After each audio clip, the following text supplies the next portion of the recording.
সামনে আসছে নীলষষ্ঠী। নীলষষ্ঠীর উপোসে বা যে কোনো উপোসের দিনে খাওয়ার জন্য আজ বানিয়ে দেখাবো সাবুদানার পায়েস।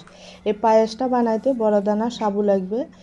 তো এখানে আমি 200 গ্রাম সাবু আগের থেকে 8 ঘন্টা আগে ভিজিয়ে রেখে দিয়েছি। তারপরে একটা কড়াইতে জল দিয়ে সাবুটাকে সিদ্ধ করতে দেব।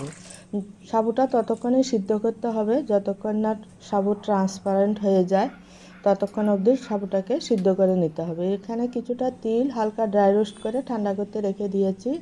একটা মিক্সির জারের মধ্যে কিছু কাজু, আমন্ড আর চার মগজ নেব, আর ড্রাই রোস্ট করা তিলটা নিয়ে গুঁড়ো করে নেব। এই দেখুন এরকম।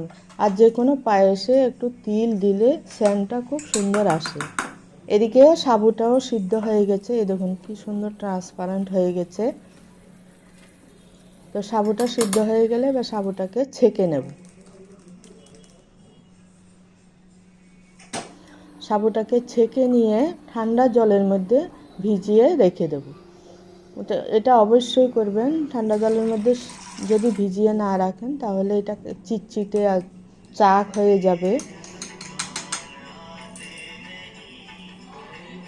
তো সাবুটাকে কিছুক্ষণ জলের মধ্যে ভিজিয়ে রেখে দেবো।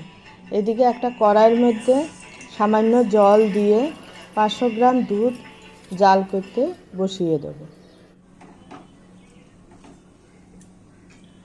তো দুধটা যখন ভালো করে ফুটে উঠবে কিছুক্ষণ ফুটিয়ে নেব।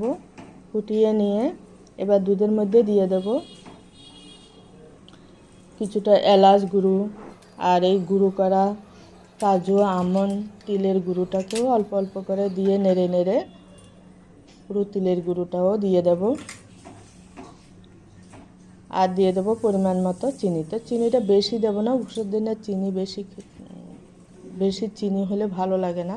পরিমাণ মতো চিনি দেবো, আর কিছুটা নারকেল কোড়া দিয়ে আরও কিছুক্ষণ ফুটিয়ে নেব।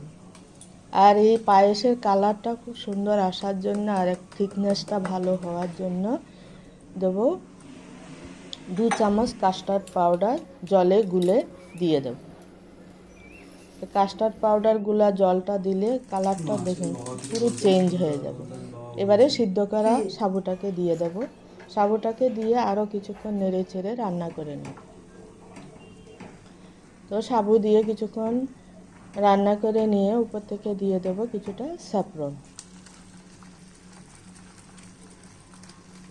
এই দেখুন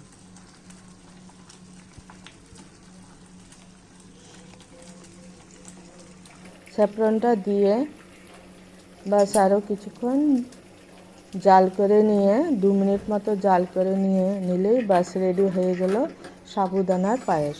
তো যে বন্ধুরা এই সাবুদানার পায়েসটা যদি আগের থেকে বানিয়ে রেখে দেন, পুজো করে এসে পায়েসটা খেলে বারবার এই পায়েসটাই খেতে ইচ্ছে করবে।